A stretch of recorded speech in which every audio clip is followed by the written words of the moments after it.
Guys I am really sorry, हम थोड़ा late हो गए माफी किंग का एपिसोड डालने में। पहले तो हम सोच रहे थे कि हमें माफी किंग का एपिसोड और भी ज्यादा क्रेंची और भी ज्यादा मजेदार बनाना चाहिए, तो इससे हम थोड़ा लेट हो गए।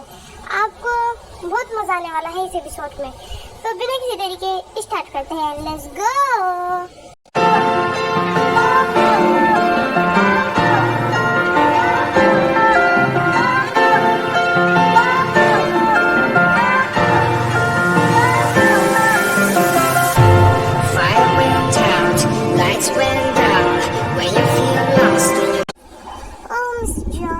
मैं चलती हूँ। वैसे भी आप अपने उसको तय करिए कि आपको शादी करवानी है या नहीं करवानी। और तो मैं तो जिनको से अब शादी करूंगी, आप डिसाइड करते ही जो इनको बनाइए। मैं अभी के लिए चलती हूँ, मुझे लगता है कि मुझे आपके फैमिली मैटर में नहीं बोलना चाहिए। Okay bye bye. ओके कीमती हो, तुम जा सकती हो। वैसे भी तुमने सही कहा, फैमिली मैटर है हमारा, हमें खुद ही हैंडल करना चाहिए। तुम इसके अंदर ना पड़ो तो ये अच्छा होगा। और हाँ, तुम फिक्र मत करो, शादी को हम डेट को बना ही लेंगे। अब तुम जा सकती हो। ओके बाय बाय, मिलते हैं कल को और बताते। तुम जाइए, कोई बात नहीं। मैं तुमसे फिर भी प्यार करता हूँ। तुम जल्दी आना, फिर हम शादी करेंगे। Okay bye bye, love you. Cookie, क्या नाम शनाम बक रहे हो? तुम्हारी शादी नहीं होगी इससे। और अभी के अभी उसको कहो कि वो ये उम्मीदें ना रखे और चुपचाप मेरे साथ चलो, समझे कुकी? डैड, आपको क्या बताऊं, चाहते तो मैं भी था, बट अब मैं कर भी कुछ नहीं सकता। सही डेट पर मैं शादी तो अपनी चाचे से ही करूंगा। चाचे मुझे बहुत प्यार दीजिएगा और मैं चाचे को भाई को छोड़ के कहीं नहीं जाऊंगा। आप यहाँ से जा सकते हैं डेटा, कुकू को आपकी कोई जरूरत नहीं। चुप बुकू, चुप। बदतमीज, क्या क्या बक रहा है, शर्म नहीं आती? शुगा ने बिगाड़ ही रख दिया तुम्हें। मुझे तुम्हें इसके पास छोड़ना नहीं चाहिए था, इसके भरोसे तो बिगाड़ कर दिया पूरा पूरा।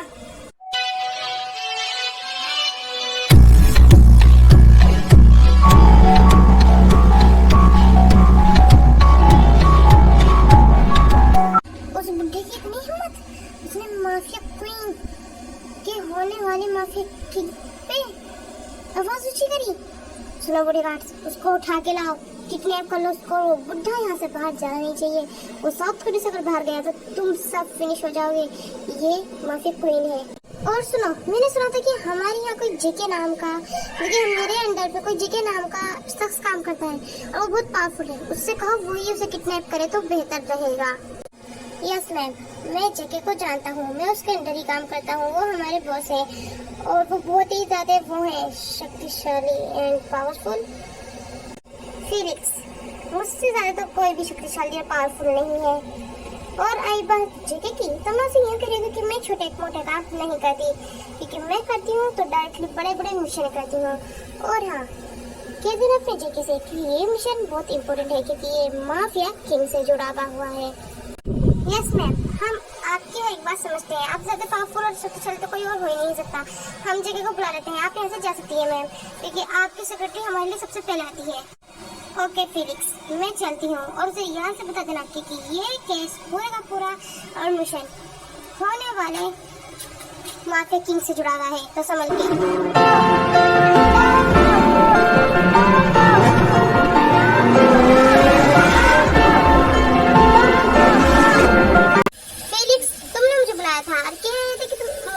कोई नहीं बुला रही है। तो माफी क्वीन कहाँ है? मुझे यहाँ माफी क्वीन तो नजर दूर दूर तक नजर नहीं आती। क्या माफी क्वीन चली गई फिर से? वो फिर से मुझसे मिले बगैर चली गई। वो सबको पछाड़ दिखा चुकी है, सिर्फ मुझको छोड़ के। आखिर क्यों मुझसे मिलना नहीं चाहती? क्यों मुझसे मिलने से पहले ही चली जाती है? फिलिक्स बता, खबरदार जी के जो तुमने माफी क्वीन के ऊपर कुछ उल्टे सीधे कमेंट करे। तुम जानती क्या हो माफी क्वीन के बारे में? और माफी क्वीन अगर तुम्हें चेहरा नहीं दिखाई तो उसके पीछे भी कोई बड़ा रीजन होगा, और सबको दिखा चुकी है तो इसका पीछे भी कोई बड़ा रीजन होगा। तो बिना किसी रीजन के माफी क्वीन के ऊपर इतनी बड़ी बात कैसे कह सकते हो? बेशर्म कहीं के बदतमीज। फिलिक्स जी मैम, जेके यही माफी क्वीन है। मैम आप यहाँ आप तो जा चुके थे ना, और आप यहाँ मैम तुम माफी क्वीन? तुम माफी क्वीन कैसे? तुम तो मेरे घर पे, तुम तो नहीं, तुम माफी क्वीन हो नहीं सकते थे। तुम ये क्या कर रही हो? इसका मतलब तुम जैसे दो लोग है ही नहीं। जो कुकी है वही जेके जेके है, जो जेके है वो जॉन जंगकुक है, जो जॉन जंगकुक है वही कुकी है, जो कुकी है जिसे मैंने प्यार किया वो कुकी, तो कुकी मतलब मैंने जेके से प्यार करा और मैंने माफी क्वीन से प्यार करा, इसका मतलब मैंने तेते से प्यार करा। और तेते मेरे घर क्यों आई? माफी क्वीन, आप मुझे बताइए, जब आप एक माफी क्वीन है तो आप डॉक्टर बनके मेरे घर क्यों आई? आखिर आपने क्यों ये झूठ बोला कि आप एक डॉक्टर हैं? बताइए ना। इसका मतलब मेरा शक सही था, तुम नाटक कर रहे हो याददाश्त जाने का, मतलब कि तुम्हारे पास तुम्हारी याददाश्त है। तुमने इतना बड़ा नाटक क्यों करा, पहले तुम ये बताओ। और हाँ, मैं तो अपनी दीदी की ऐसे रही थी, दीदी को लगता था कि मैं जॉबलेस बेटी हूँ। अब माफियाज को पैसों की कमी कहाँ होती है, मुझे इस वजह से डॉक्टर बनके तुम्हारे घर आना पड़ा। बाय द वे मैं एक डॉक्टर भी हूँ, समझे? दरअसल माफिया क्वीन एंड तेते एंड डॉक्टर, ये बात दरअसल अब से 5-6 साल पहले पुरानी की है। जेके, मुझे शुगर से कोई उम्मीद नहीं है, ये तो मुंह फटे, जब देखो तेज तेज बोलता है, पूरे एम्प्लॉय से डर जाया करेंगे जब ये बोले करेगा, लगे करेगा कि डांट रहा है। बाय द वे, अब कंपनी को और ऑफिस को, तुम्हारे डैड जब यहाँ जा रहे हैं तो तुम्हें संभालना है, क्योंकि तुम्हारे डैड तुम्हारी मॉम के साथ कुछ सालों के लिए बाहर जा रहे हैं, तो जेके कंपनी तुम ही संभालोगे, समझे? ओ प्लीज डैड, मैं कोई कंपनी नहीं संभालूंगा, मैं कोई आलतू फालतू नहीं जो मैं कंपनी संभालूं। मैं पहले कह रहा हूँ, मुझे इन चीजों में इंटरेस्ट नहीं है और मैं ये काम करूंगा नहीं। ये काम शुगर भाई करे तो अच्छा है यार, फर्ज भी इन्हीं का है क्योंकि ये मुझसे बड़े हैं। और हाँ, इनकी आवाज फटी नहीं है यार, ये कोई मुंह फट नहीं है, इनकी आवाज ऐसी है क्योंकि इनकी चोट लग चुकी है गले पे। आपको पता है, आप फिर भी कह रहे हैं डैड। जेके स्टॉप इट, तुम ही कंपनी संभालोगे, मैं किसी भी कीमत पे कंपनी इसको तो देने वाला नहीं, ताकि एम्प्लॉय डर डर के भाग जाए इसकी आवाज सुनकर। मुंह फटकई का 1 नंबर का डरावना। डैड, आपकी याददाश्त के लिए बता दूं, मुझे लगता है आपकी याददाश्त बहुत कम हो चुकी है। ये कंपनी तो पहले ही शुगर भाई का नाम है और इस कंपनी में मेरा कोई हक नहीं है। मेरे लिए तो एक दूसरी कंपनी है जो आपने ही बनाई थी, अब मैं उस कंपनी को संभालूंगा, ना कि इस कंपनी को। इस कंपनी को भाई संभाले तो बेटर होगा। और डैड, मैं तो उस कंपनी को संभालूंगा जो हमारी खानदानी कंपनी है, और खानदानी तो ये भी है, बट डैड आप इसे नहीं कह सकते। तुम्हें इस कंपनी के बारे में कैसे पता चला? क्या मैं नहीं बताया था तुम्हें? और ये खानदानी कंपनी है दोनों हमारी, बट एक कंपनी का अभी तक किसी को नहीं पता है, और एक का पता है जिसको मैं तुम्हें संभालो कह रहा हूँ, और तुम ही संभालोगे, मैं शुगर को नहीं दूंगा, क्योंकि सारे एम्प्लॉइज की आवाज सुनकर डर के भाग जाएंगे। इसकी आवाज तो तुमने सुनी ही है कैसी है। प्लीज डैड प्लीज, मेरी आवाज ऐसी नहीं थी, बट मैं गिर गया था तो मेरे गले पे चोट लग चुकी थी, जब से मेरी आवाज ऐसी है। और मैं कोई चीख के या काम बुला के नहीं बोलता, मैं कोई एम्प्लॉय को खा नहीं जाऊंगा। ये कंपनी मेरी है, इस कंपनी को मैं ही संभालूंगा। स्टूपिड शुआ, तुम अपने डैड से इस तरह से बात कैसे कर सकते हो इतनी ऊंची आवाज में? तुम जब भी मुझसे बात करते हो मुझे तो ऐसा लगता है कि तुम मुझे डांटते हो या मुझ में अपना गुस्सा निकालते हो। प्लीज तुम मुझसे बात ना करे करो, समझे? क्या करूं यार, डैड तो मेरे पीछे पड़ चुके हैं कि इस कंपनी को मुझे संभालूंगा, बट ये कंपनी तो शुगर भाई की है। डैड कैसे भूल सकते हैं कि उन्होंने मुझे बचपन में बताया था कि जॉइन कंपनीज एक और है जिसको मुझे संभालना है, नंबर 1 कंपनी उसे मुझे बनाना है। वो हम माफिया चलाते हैं, अब वो शुगर भाई नहीं कर सकते माफिया, तो क्योंकि मैं हूँ ना यार। जेके, मैं तुम्हारा फ्रेंड भी हूँ एंड तुम्हारा बॉडीगार्ड भी हूँ एंड तुम्हारा सिक्योरिटी भी हूँ एंड तुम्हारे साथ बहुत कुछ करता भी हूँ और तुम्हारा लेफ्ट हैंड भी हूँ। तो मैं तो ये कहता हूँ कि तुम्हें कार एक्सीडेंट का एक ड्रामा कर देना चाहिए छोटा सा, उसमें तुम अपनी याददाश्त दिखाना कि तुम बच्चे हो। वही तो तुम्हारे घर वालों को लगेगा ये बस, अब फिर तुम पीछे पीछे अपनी उस कंपनी को नंबर 1 पे ले जाना। कभी कभी तो यार मैं सोचता हूँ अगर तुम मेरी लाइफ में नहीं होता तो मेरा क्या होता, तो बोले कि मेरी इतनी सारी मुश्किलें आसान कर देता है। ठीक है, तो एक झूठी कार एक्सीडेंट का ड्रामा स्टार्ट करो और उस कार के अंदर फिर मैं बाद में जाकर बैठ जाऊंगा। सबको लगेगा कि मेरा एक्सीडेंट हुआ है, बट वो मेरा नहीं होगा और हम माफिया कंपनी चला पाएंगे। बट मुझे डेट पर शक हो रहा है कि हमारी डेट है या कोई और।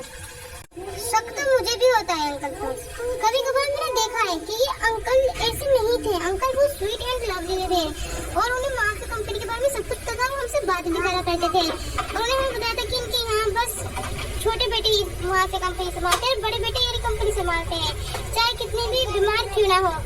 बट अंकल हम मना कर रहे हैं कुछ तो रीजन है, हमें इनके पीछे इनके अपने गार्ड्स लगाने चाहिए, हमें जानकारी लेनी चाहिए। मुझे तुम बुरा लग रहा है कि तुम्हारे डैड है, बट मुझे लग रहा है कुछ बहुत बड़ी गड़बड़ चल रही है जेके।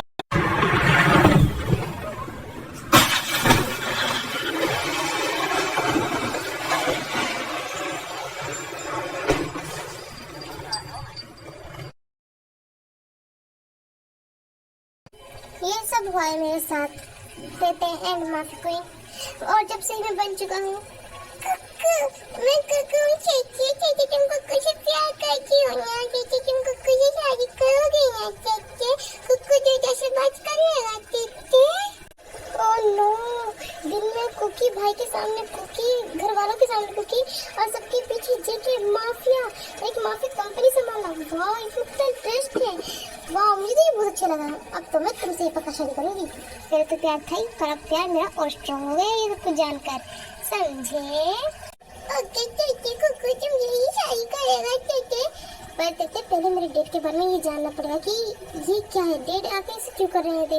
मुझे अब तक कुछ नहीं पता चल पाया, पर तुम माफी कोई ना हो, तुम्हें पता चल जाएगा। प्लीज मेरी मदद करो चाची, प्लीज मदद करो ना अपने कुकू की।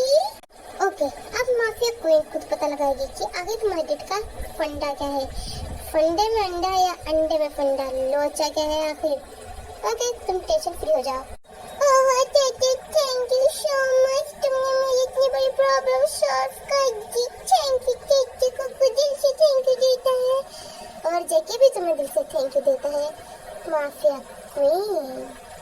ओके तो गाइस अभी के लिए लेते हैं हम अलविदा और जल्दी मिलते हैं एक और एपिसोड के साथ। और आपको ये एपिसोड कैसा लगा जरूर बताना और आप प्लीज हमें सपोर्ट करते रहना क्योंकि हम ऐसी कहानियां लाते रहेंगे। और हाँ, आप तैयार हैं इस कहानी के सीक्रेट खोलने के लिए? तो अभी के लिए बाय बाय माय क्यूटी।